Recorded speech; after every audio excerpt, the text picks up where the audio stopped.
Good morning. I have an obsession with all things history, mystery, conspiracy, and paranormal.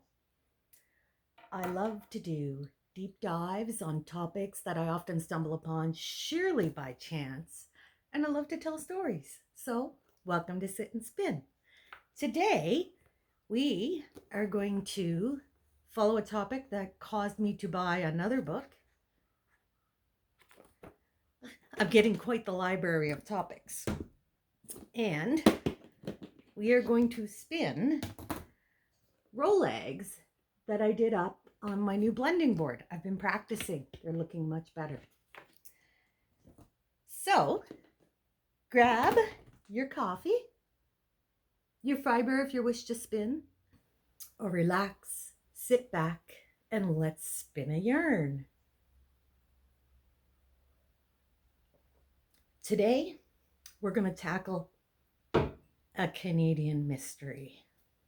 Let's talk about the Avro Arrow. So as a teenager, I worked as a camp counselor at a summer science camp. Yeah, that's right, science. I am a bit of a nerd. I'm fine with that. It was while I was there, though, that I first learned of the Avro Arrow.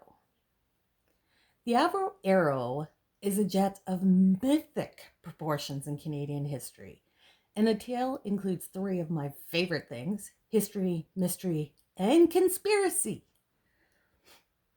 So let's go back to the 1950s. The Cold War was raging, and countries were in an era of post-war prosperity. Everything was espionage and intrigue. This is the time of MK Ultra, another sit and spin I did earlier, and I'll link that at the end, just so you can see some of the craziness that went on in this time frame. Canada, despite our reputation as polite and quiet, was no exception. In January 1952, the Royal Canadian Air Force, or the RCAF, realized they would soon need to replace their aging fighter planes, the CF-100. An all-weather interceptor requirements team was assembled to determine the country's needs. With this information, the team then assessed other countries' aircraft to see if they fit the requirements. None did, so the Avro Company was awarded a design and development contract in March of 1954. And they started to work on the CF-105 in May. Here was the list of requirements for this fighter jet. It needed a subsonic combat radius of 200 nautical miles, a combat ceiling of no less than 60,000 feet, a maximum speed at altitude of Mach 2, a rate of climb not more than 6 minutes to 50,000 feet, had to have twin engines, a crew capacity of 2, all-weather capability, maneuverability of 2 Gs at Mach 1.5 at 50,000 feet without loss of speed or altitude. And it also needed to have flexibility of engines and armament capacity due to uncertain availability shown during the World Wars. Basically, what all that means is they wanted a unicorn, and Avro delivered. But for some reason, the National Aeronautical Establishment, a government body in charge of aeronautical research and development, disputed every claim Avro made about the CF-105. These disputes carried on through the entire projects. The fights became so bitter that Avro even enlisted the aid of the U.S. National Advisory Committee for Aeronautics, and they completely backed Avro science. These fights remained classified as top secret until the CF-105 project was canceled, fueling speculation that somehow the jet was flawed. When these documents were finally released, they proved that the unicorn was in fact perfect. So once Avro was able to prove their science, they stepped into the modeling phase. From 1954 to 1957, 11 1/8 scaled models of the jet were mounted on rocket boosters and launched into the sky, the boosters falling away at a certain altitude, allowing the models to continue their free flight. They were launched over bodies of waters, and in the past years, there's been an effort to retrieve these stainless steel models from the bottoms of various lakes. Avro also built mock-ups and test rigs to scale to test for tolerances and engine sizing. The result of all this was in just 4 years, the most modern aircraft in the world was ready for rollout. Yes, that's right. Only 4 years. That's a monumental accomplishment. Even today, with computer power through the roof, a design company would be hard-pressed to achieve this. But despite this amazing performance, the aircraft had yet to fly. It was going to, though. And in a memo dated February 22nd, 1957, the CF-105 was dubbed the Arrow. Would the Arrow meet the stringent performance requirements? Would flight testing show a fatal flaw? Would other countries want to buy this state-of-the-art jet? Cue the theatrical music and let's get into the good stuff. First of all, let's look at how much confidence Avro had in their design. The norm would have been to hand build the first couple of aircraft for flight testing, but Avro went whole hog and went from the drawing board to building a production line. Like, seriously, they never built a model, they went right to manufacturing. On October 4th, 1957, the first Arrow, numbered RL25201, rolled out of the production facility. This was a plane the likes of which had never been seen before. A high delta wing chosen to allow easy changing of engines and weapons. Tailless to avoid problems of positioning the rear fin to avoid drag. A radar nose sharpened and extended for aerodynamic shaping. A cockpit designed as an extension of the fuselage instead of a separate bubble. Everything about the craft was sleek and streamlined to achieve top speed and flexibility. At the time, the pilot's stick directly controlled the movement of the rudders and ailerons through steel cables or rods attached to valves that controlled high-pressure fluids. This meant there wasn't an immediate response to pilot input, and the pilot would have to exert some force to move the control stick. But the Arrow was a unicorn, and it couldn't be clunky and slow.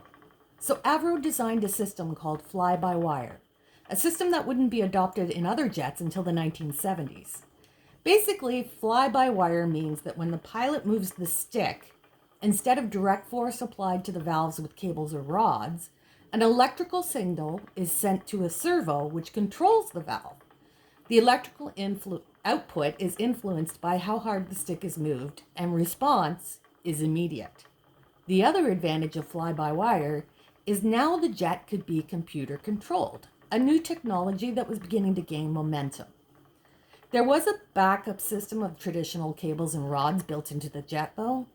They weren't completely ignorant of computer crashes, even back then. On December 4th, 1957, the first engine runs were conducted, taxiing the plane along the ground only.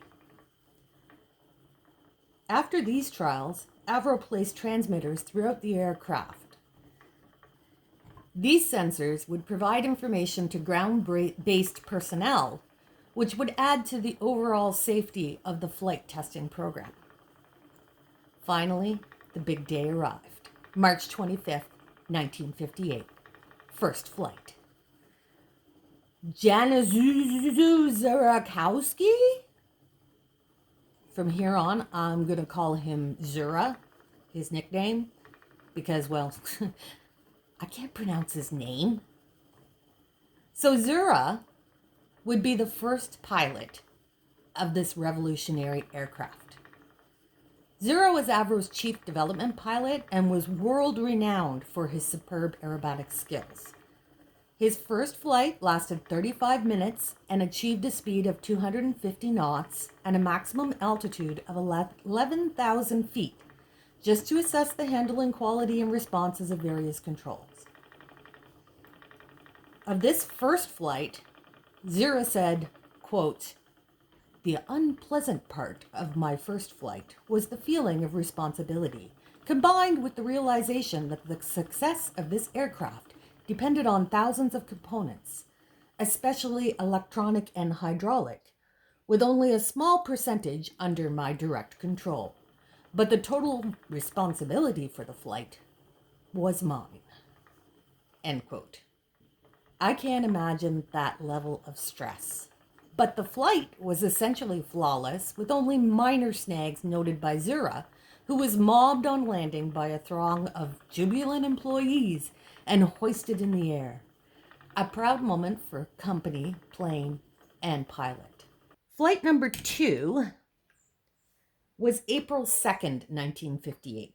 50 minutes of flight, but since the nose landing gear door didn't retract, it was again limited to only 250 knots, though he did get to take it up to 30,000 feet. They fixed the nose gear door and sent Zero up again the next day, and he finally got to take the jet supersonic, Mach 1.1 at an altitude of 40,000 feet. This was a stunning achievement, but the Unicorn had more to give, and they knew it.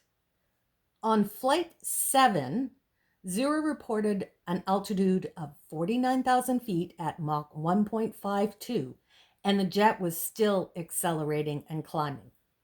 Remember, this is the 1950s when they're doing this. But Zero had to give up his exclusive rights to fly the jet. Flight Lieutenant Jack Woodman and second development pilot Władysław Potocki, aka Spud, I can say that, they took over flying the Arrow RL-25201, while Zero moved on to breaking in the second Arrow to roll off the production line, RL-25202, in August. And then Zero flew RL-25203 supersonically in September. He liked the dangerous stuff, I think. There were a few hiccups during the flights. In one case, the engine nacelle skins experienced a rippling, so they were changed to a heavier gauge steel. Flight number 11 on June 11th, 1958, saw Zura at the controls when the main landing gear failed to extend properly, which caused the aircraft to veer off the runway. So that was flight number 11 on June 11th. Well, now on November 11th, I'm seeing a pattern of 11s that's alarming. Spud had a tire burst on landing that also had him veering off the runway. Thankfully, both incidents were relatively minor, though I'm sure terrifying, and the faults were easily corrected. Spud achieved Mach 1.96 and a height of over 58,000 feet. But without the new Iroquois engines being designed and tested specifically for the Arrow by Avro, the jet had never been pushed to its performance limits. There just wasn't an engine available to do such a thing. Spud also did the first flights on 2 more Arrows, the RL-25204 and RL-25205, bringing the total number of Arrows built and flown to 5. The first Mark II Arrow, RL-25206, had the new Iroquois engines mounted on it. So they were excited to see what this Unicorn could do with enough power behind it to actually push it. They never had a chance to fly. The project was terminated. Royal Canadian Air Force pilot Jack Woodman was the only military pilot to ever fly an Arrow. He said, quote, "Excellent progress was being made in the development, and from where I sat, the Arrow was performing as predicted and was meeting all guarantees." End quote. Everything was proceeding as planned, and Canada was on the verge of being a major military power all on its own. Avro was looking ahead, keeping government bodies apprised of future goals, so they weren't resting on their laurels. And 2 more Mark II Arrows were on the assembly line. Then, Prime Minister John G. Diefenbaker made the following statement on February 20th, 1959, otherwise known as Black Friday. Quote, "The government has carefully examined and re-examined the probable need for the Arrow aircraft and Iroquois engine known as the CF-105. The conclusion arrived at is that the development of the Arrow aircraft and the Iroquois engine should be terminated now." End quote. And that was it. Production was halted. No more flights would take place. 14,000 employees at Avro were released in a single afternoon. Diefenbaker and his colleagues claimed, A, production was behind schedule and the aircraft wouldn't be ready until a time when the principal enemy threat would be intercontinental ballistic missiles, not bombers, which would make the Arrow obsolete. It was an interceptor after all. B, that the range of the aircraft was limited, and C, that its cost was too high. Now, it's one thing to pull the plug on government funding, but then they took things way too far.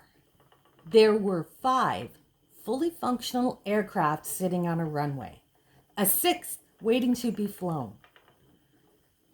So these are fully functional aircraft worth millions of dollars each. What happened next is just heartbreaking. These planes were hacked, chopped, and blowtorched into scrap metal.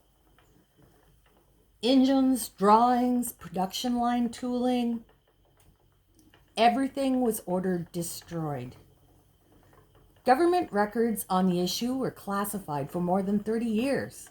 Why? Why did they destroy all those beautiful unicorns? This became the single biggest conspiracy in Canadian history. Until now, I've just told you some of the heartbreaking historical tale of the Arrow. Now let's look at the aftermath. There are pages and pages written on the suspected reasons for the cancellation and destruction of the Arrow. Politics, economics, the US or the UK forcing Diefenbaker to do it. There's been many debates. And while they're interesting, and I have explored them, the story I want to share with you is actually one of hope. The most promising conspiracy theory is that one of the jets survived, that it was spirited away during the destruction and remains somewhere in the world. I'm getting shivers. Arrowheads, as they're called, people who are fans of the Arrow. This is like our Grail quest. Well, I shouldn't say our. I'm not actually on the quest. I just watch from the sidelines, but I love it. Just love the theory and the quest. There are pictures of the Arrows lined up in front of a hangar, 4 of them awaiting their fate, the 5th already partially disassembled. 3 of the Arrows are parked very close together, but the next picture that shows the 5th Arrow further disassembled, so some time has passed, the center Arrow of those 3, one that hadn't been touched yet, is gone. Now they say that the hope that one Arrow survived is a lie, and it was declared false by the Hamilton scrapyard, which took all the scrap resources from the Arrows and recorded the weight of materials brought in. They claimed that the weight of all 6 Arrows was accounted for. So that should be the end of it, right? Oh no! See the nose cone section of Arrow RL-206? It's actually on display at the Canadian Aviation and Space Museum in Ottawa. It was smuggled out of the Avro aircraft plant by members of the RCAF, and they stashed it in Toronto for many years. Wing Commander Roy Stubbs said, quote, "One day, after a change of government, the new RCAF Chief of Air Staff came to inspect our facilities and programs, and after lunch, I asked him if he would like to see something special. I showed him a piece of the Arrow, cockpit section and engine nacelles and a few other bits. I asked him what we should do with it, and he said keep it hidden until the climate in Ottawa was right, and then he would arrange to have it placed in the National Aeronautical Museum in Ottawa.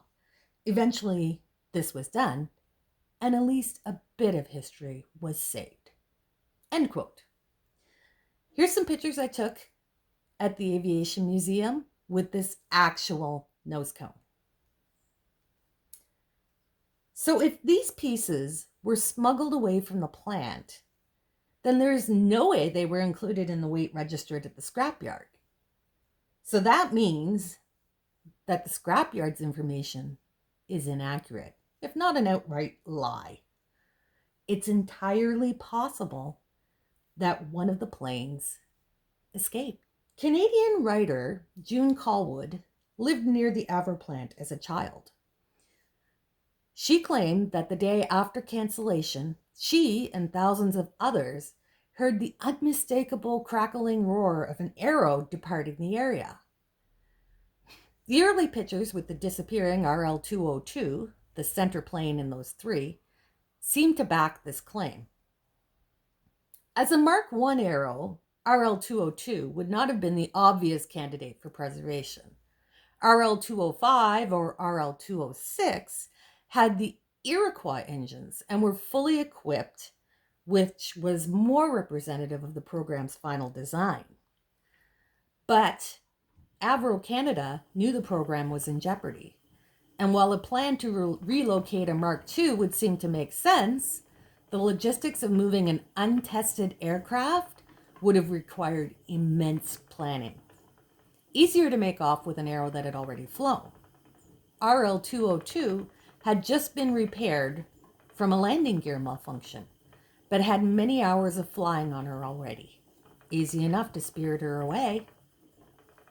In a 1968 Toronto Star interview, Air Marshal Wilfred Curtis, a World War II hero and the former head of the Arrow program, refused to answer if an entire Arrow had been spirited away.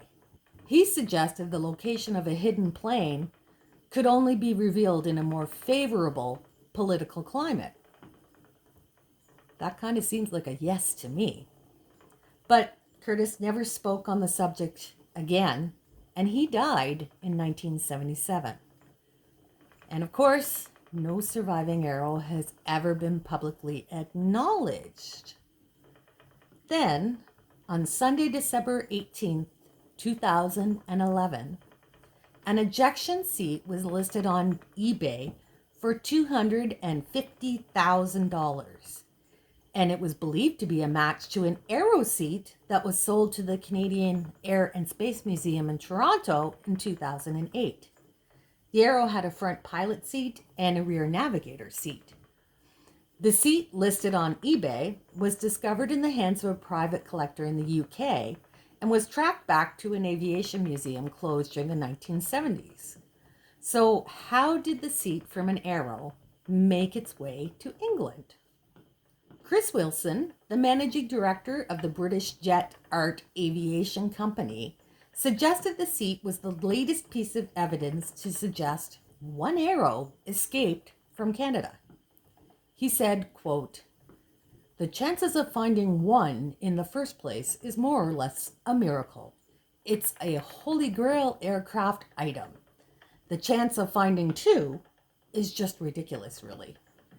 That got me thinking that the only way a pair of seats could have come to the UK like that, in flown condition, is if an aircraft came over here.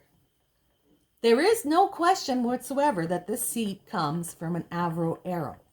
It's 100% an Arrow seat, end quote.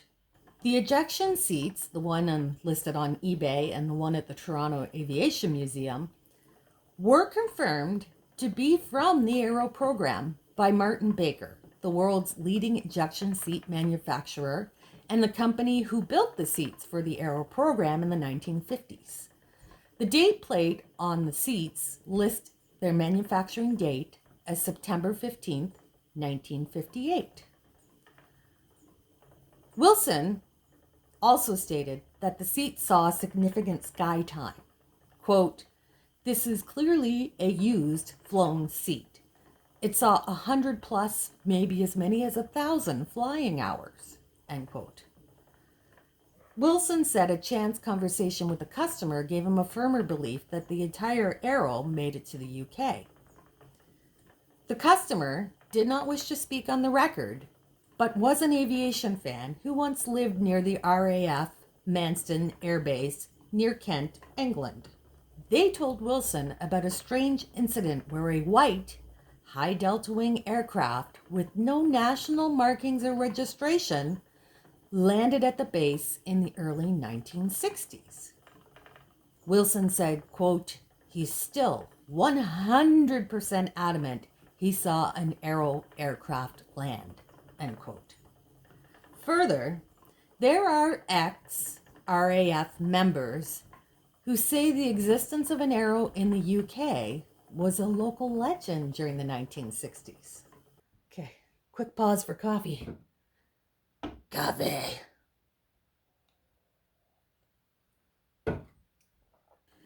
Now, I've mentioned in the past that I lived near a nuclear research facility. A lot of engineers ended up working there, including some from Avro.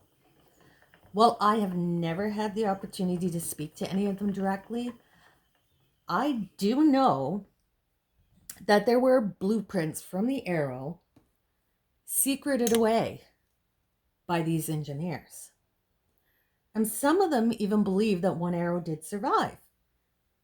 It would be the most amazing thing to discover one actually did.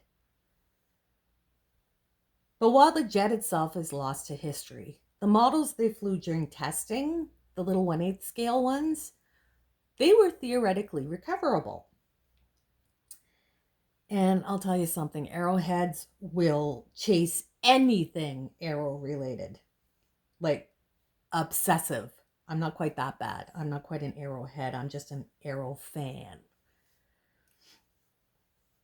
In 1998, an organization called Arrow Recovery Canada started scouring Lake Ontario for the 9 1/8 scale test models that were launched from Point Petre, Ontario. From 1999 to 2006, they surveyed the area with sonar and then started diving to investigate targets from 2006 to 2009. They didn't find any of the models. I mean, that's some serious dedication. But there's other people looking too. Ed Burt, a shipwreck diver, and an organization called Raise the Arrow were the other two well-funded searchers. In 2018, Raise the Arrow found and recovered a delta wing test model from the Arrow program. It wasn't the 1/8 scale model they were looking for, but it was still an exciting find that was restored and put on display at the Canada Aviation and Space Museum in Ottawa. On September 25th, 2020, John Brzezinski, president and CEO of Osizoko Mining, this mining company that funded Raise the Arrow, announced that after 4 summers of scouring, his team had finally located one of the baby Arrow models. But the excitement was quickly doused as he described what they'd found. He said, quote, "What we found, basically, is a debris field. The one we found, we are certain, is one of the last 4. It's a very specific piece of the fuselage. You can see the metal. We have indications of yellow paint, which strongly indicates it's one of the last 4. Only the last 4 were painted yellow and were of very similar construction. Conclusively, we solved the mystery of what's happened to these. There were lots of theories that they, Avro, went back and recovered them secretly after the program was done, or that they dissolved in the water because of their metallurgy, or that they sunk in the sediments, or crazy ones like the Russians came and took them away, which is always my favorite. Judging by the pieces that we did find, they probably came apart at the welds when they hit the water, and a lot of the components of these were flat, so they would have settled flat on the bottom and would have been covered over by silt over the last 65 years. And then the mussels building up on top of the silt, they would have been tough to find. They're not magnetic, so you can't really pick them up with a magnetometer. You really have to identify them visually with an ROV or a diver, end quote. Brzezinski said that they have left the mini arrow pieces on the lake bed for now. But that doesn't rule out returning in the future armed with proper licenses and permits to retrieve the materials for preservation. And 2020 was a bounty of riches for arrow enthusiasts. In January, blueprints surfaced. Blueprints that were supposed to have been destroyed. Ken Barnes, a senior draftsman for Avro Canada, snuck them out and kept them in his basement. He never spoke of them, and he forbade his kids from going near his workbench where he kept them. Imagine his son's shock when he found the blueprints after his father's death. The blueprints were put on loan to the Diefenbaker Canada Centre, which is nicely ironic since Diefenbaker canceled the Arrow program. But this is proof that there are traces of the Arrow still unaccounted for. And while that doesn't prove a full-fledged jet survived, me and plenty of others like to imagine RL-202 flew away from the hideous destruction of those beautiful unicorns. The CF-105 Avro Arrows. And that in some remote airfield, it still awaits discovery. I hope you enjoyed a good yarn. If you did, do the stuff down below, because I have a whole playlist of sit and spin stories for you to enjoy, which I'll link at the end. Thanks for joining me today, and I'll see you next time.